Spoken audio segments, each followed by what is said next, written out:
శివుని మొదటి భార్య పేరు సతీదేవి. ఈ సతీదేవి తండ్రి పేరే దక్ష ప్రజాపతి. అసలు ఈ దక్ష ప్రజాపతి ఎవరు, ఎలా పుట్టాడు అంటే ఇతను బ్రహ్మ కుడి బొటనవేలు నుండి పుట్టాడట.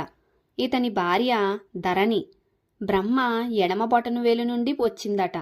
వీళ్ళిద్దరికీ బ్రహ్మ వివాహం చేశాడట. వీళ్ళకి మొత్తం 50 మంది ఆడపిల్లలు పుట్టారట. వీళ్లలో పెద్ద అమ్మాయి పేరే దాక్షాయని. ఆవిడనే సతీదేవి అంటారట. ఆమెకు శివునికిచ్చి పెళ్లి చేశారు. వీళ్ల పెళ్లి అయ్యాక ఒకరోజు బ్రహ్మ యజ్ఞం చేస్తున్నాడట. అక్కడికి దక్ష ప్రజాపతి కూడా వచ్చాడట.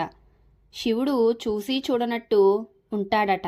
అయితే శివుడు మామగారిని చూసి లేచి నిలబడి గౌరవించలేదని కోపంతో అతనొక నిరీశ్వర అనే యాగం చేయాలని అనుకుంటాడట. ఆ యాగానికి శివునిని ఆహ్వానించలేదట. అందుకని బ్రహ్మ విష్ణువు కూడా వెళ్ళలేదట.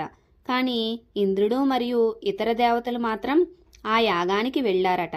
వాళ్లంతా వెళ్లడం చూసిన సతీదేవి మా నాన్నగారు చేస్తున్న యాగానికి నేను కూడా వెళ్ళాలి అని ఎంతో ఆశపడుతుందట.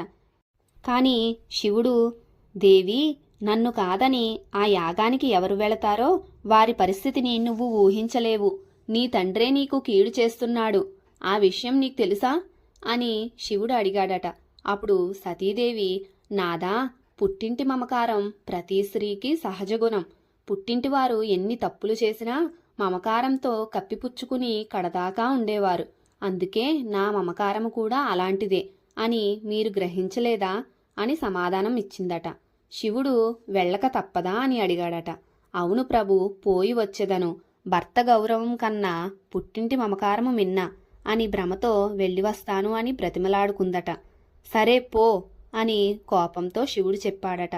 స్వామి, పోయి రమ్మని ఆనతివ్వు అని ప్రార్థించినా తన వైపు చూడకుండా పొమ్మని చెప్పాను కదా అని చెప్పాడట. ఎంత చెప్పినా వినకుండా శివునికి ఇష్టం లేకుండా ఆ యాగానికి వెళ్తుందట. తల్లిదండ్రులు గాని వాళ్ల చెల్లెలు గాని అక్కడ దేవతలు గాని తనని పలకరించలేదు. కనీసం చూడను కూడా చూడలేదు. శివునికి భార్యను అని తెలిసినా, ఈ జగత్తుకి సృష్టించిన వాడే తన భర్త అని తెలిసినా ఒక్క మాట కూడా మాట్లాడలేదు అనే అవమాన భారం భరించలేకపోయింది, తట్టుకోలేకపోయింది. తండ్రి, నా భర్త పరమేశ్వరుడని తెలిసినా అతన్ని పిలవకుండా యాగాన్ని చేస్తున్నావు. ఇప్పటికైనా మించిపోయినది లేదు. నా భర్త దగ్గరకు వెళ్ళి నమస్కరించు, లేకుంటే నీకు జరిగేదానికి నువ్వే బాధ్యుడు అవుతావు అని సతీదేవి చెప్పింది.